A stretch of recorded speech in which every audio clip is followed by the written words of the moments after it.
Hey y'all, welcome back to Preparedness Truth. Welcome to today's video. I hope everyone is having a happy Monday. If it isn't one thing going on, it is another. So we're going to be talking about some of the stuff that is happening right now in New York City. If you're new to this channel, please click that subscribe button down below. Be sure to tap the notification bell beside it so that you're notified when I upload new videos. And as always, if you like this video, be sure to give it a thumbs up and don't forget to share so that more people can see what is happening around the world right now. So what is going on in New York is one of those situations that we all knew was coming. UK was going to have nurses strikes. Now the US is having them. So nurses have went on strike in 2 of New York City's hospitals.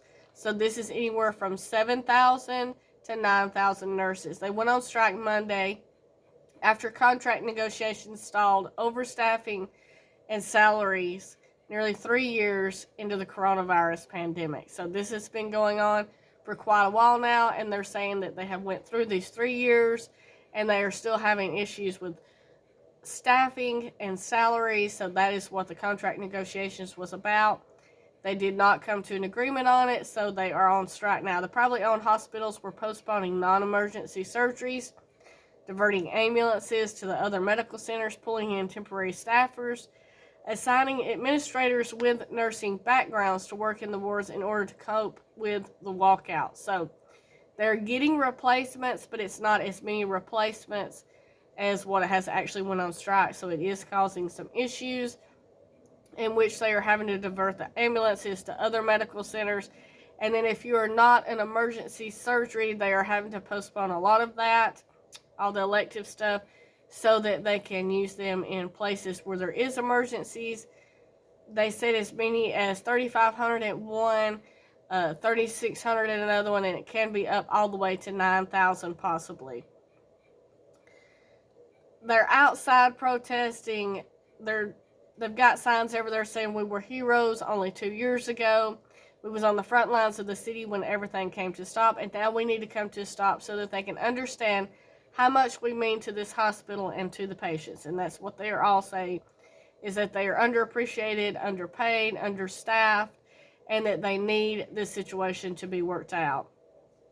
They're saying generally they attend 8 to 10 patients at a time, twice the ideal number in the units where he works. So they're recommending a lot less than the patients they're getting per nurse, which you can imagine working 8 to 10 patients at a time would not be easy, especially if anybody has ever had to take care of somebody full time and be a nurse more or less to them. If you had to do 8 to 10 patients, that would be way more than you want to have to handle. So they're definitely understaffed. Nurse practitioner said she sometimes skips bathroom breaks to attend to patients. As another one also said, her 12-hour operating room shifts often stretch to 14 hours because short staffing forces her and others to work overtime. And this is something that we are hearing a lot over the US and a lot over the UK, that they're understaffed, working way more patients than they should have to and working way longer hours than they should have to. The hospital said they had offered the same raises, totaling 19% over 3 years, that the union had accepted at several other facilities where contract talks reached tentative agreements in recent days. So they also say they agreed to add 170 more nurses, but that for some reason these 2 particular hospitals did not take the same agreement that other ones around the area has taken. We remain committed to seamless and compassionate care, recognizing that the union's leadership decision will spark fear and uncertainty across our community. This is a sad day for New York City. Mount Sinai is calling the union reckless. So there's a whole lot going on. Tensions are high, frustrations are up, and this is something that kind of could start happening across the U.S. because understaffed and underpaid.